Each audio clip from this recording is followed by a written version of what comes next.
നമസ്കാരം. Raft of ഫുട്ബോളിലേക്ക് അവർക്കും സ്വാഗതം.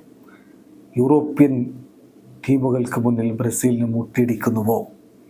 കഴിഞ്ഞ കുറച്ച് വേൾഡ് കപ്പുകളായിട്ട് അവരോടാണല്ലോ തോറ്റു പുറത്താകുന്നത്. കോച്ച് ഡൊറിവാൾ ജൂനിയറിനോടാണ് ചോദ്യം. ഇന്ന് ബ്രസീലും ഇംഗ്ലണ്ടും തമ്മിൽ ഏറ്റുമുട്ടുന്നു. അതിന് മുന്നോടിയായി നടത്തിയ പ്രീ മാച്ച് പ്രസ് കോൺഫറൻസിലാണ് ഈ ചോദ്യം. ശരിയാണ്, ഇപ്പോൾ കഴിഞ്ഞ വേൾഡ് കപ്പിൽ ബ്രസീൽ പെനാൽറ്റി ഷൂട്ടൗട്ടിൽ വീണത് ക്രൊയേഷ്യയോടാണ്. അതിന് മുമ്പത്തെ വേൾഡ് കപ്പിൽ ഒറ്റ ഗോളിന് തോറ്റുപോയത് ബെൽജിയത്തോടാണ്. അങ്ങനെ ബ്രസീലിൻ്റെ വീഴ്ചകൾ നോക്കുമ്പോൾ അതിന് മുമ്പത്തെ വേൾഡ് കപ്പ് പിന്നെ സെമി ഫൈനലിൽ ബ്രസീലിനെ തകർത്ത് തരിപ്പണമാക്കി കളഞ്ഞു അന്ന് ജർമ്മനി, ഓർക്കുന്നുണ്ടാവും. ഇങ്ങനെ നമ്മൾ നോക്കുമ്പോൾ കഴിഞ്ഞ കുറച്ച് വേൾഡ് കപ്പുകളായിട്ട് യൂറോപ്യന്മാരുടെ മുന്നിൽ തോറ്റ് പിന്മാറുന്ന ബ്രസീലിനെയാണ് കാണുന്നത്. അതുകൊണ്ടാണ് അദ്ദേഹത്തോട് അത്തരം ഒരു ചോദ്യം. അതിലുള്ള അദ്ദേഹത്തിൻ്റെ മറുപടി നോക്കുക. ഇതിന് രണ്ട് വശമുണ്ട്. സമീപകാലത്ത് അങ്ങനെ തോറ്റിട്ടുണ്ട്, ശരിയാ. പക്ഷെ ബ്രസീൽ 5 വേൾഡ് കപ്പ് എടുത്തതും ഫൈനലിൽ യൂറോപ്യന്മാരെ തോൽപ്പിച്ചിട്ടാണ് എന്ന കാര്യം കൂടി നിങ്ങൾ മറക്കാതിരിക്കുക എന്നാണ് അദ്ദേഹം പറയുന്നത്. അദ്ദേഹത്തിൻ്റെ വാക്കുകളിലേക്കൊന്ന് പോവുകയാണ്.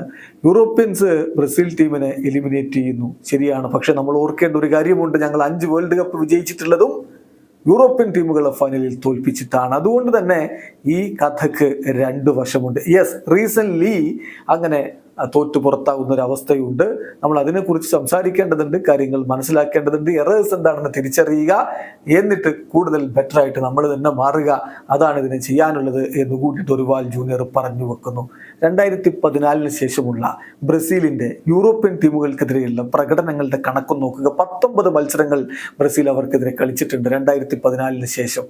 അതിൽ 13 ബ്രസീൽ വിജയിച്ചു, 3 സമനിലയായി, 3 തോറ്റു, 34 ഗോളുകൾ അടിച്ചു, 18 ഗോളുകൾ തിരികെ വാങ്ങി. ഇതിൽ വ്യക്തമായ ഒരു മുൻതൂക്കം ബ്രസീലിന് തന്നെയാണെന്ന് കാണാം. പക്ഷേ ഇനി ഈ വേൾഡ് കപ്പുകൾ, അങ്ങനെയുള്ള ടൂർണമെന്റുകളുടെ കാര്യമൊന്ന് നോക്കുക. അവിടെയാണ് പ്രശ്നം.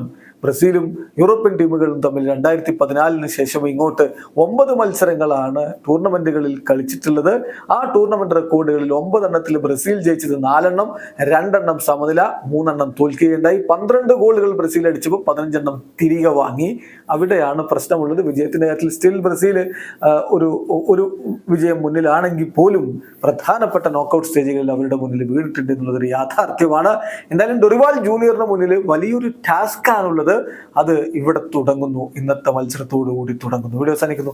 ഫുട്ബോൾ ലോകത്ത് കൂടുതൽ വിശേഷങ്ങളുമായി റാഫ്റ്റ് ഓഫ് ഫുട്ബോൾ എത്താം.